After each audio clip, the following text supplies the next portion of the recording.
Hello everyone, welcome to Tia Rosa. This videoမှာတော့ကျွန်တော်က webcam ဝယ်ဖို့အဆင်မပြေသေးတဲ့လူတွေအတွက်ကိုယ့် smartphone ကို webcam အနေနဲ့ကွန်ပျူတာမှာဘယ်လိုသုံးမလဲဆိုတာကိုပြောပြမှာဖြစ်ပါတယ်။ကဲဗီဒီယိုလေးကိုစလိုက်အောင်။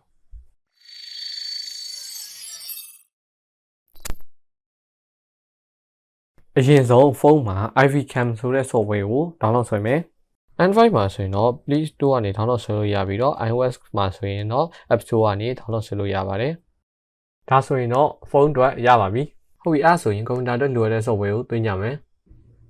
IVCam ကိုကွန်ပျူတာမှာ download ဆွဲလို့ရတဲ့ link ကိုကျွန်တော်အပေါ်မှာရေးပေးထားတယ်။အဲ့ဒီ link ကို browser တစ်ခုမှာ copy ပြီးတော့ထည့်ပြီးသွားရင်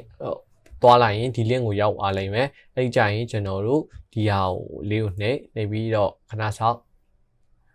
ပြီးသွားရင်ကျွန်တော်တို့ဒါကို down လိုက် Okay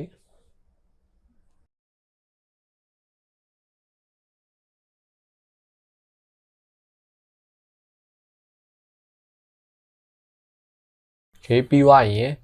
ဒါကိုဖွင့်မယ်ဖွင့်ပြီးသွားရင်ကျွန်တော်ခုန down လိုက်တဲ့ကောင်ကိုကျွန်တော်သွင်းလိုက်မယ် Okay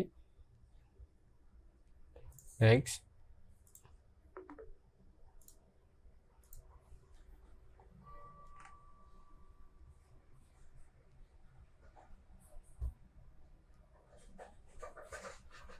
ခွေဒါဆိုရပြီ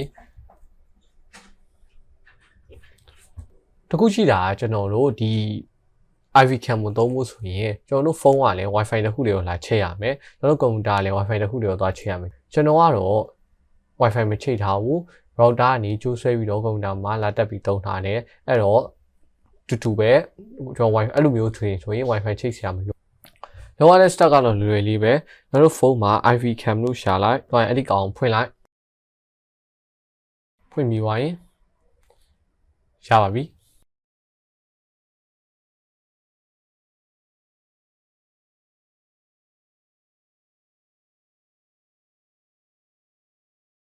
Zoom meeting အတွက် setting ဘယ်လိုချိန်ရလဲဆိုတာလည်းတစ်ခါလေးပြောပြပေးသွားပါမယ်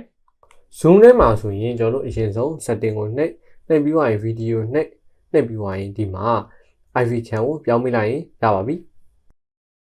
application တော်တော်များများကတော့ setting ချိန်ရတာဒီနည်းတိုင်းပဲဖြစ်ပါတယ်ဒါပေမဲ့တချို့ application တွေက setting ချိန်ရတာအနည်းငယ်ခက်ကောင်းခက်နိုင်တယ်အဲ့လိုအနေထားမျိုးတွေကြာရင်ကျွန်တော်ကို chat box ကနေလာရောက်မေးမြန်းနိုင်ပါတယ်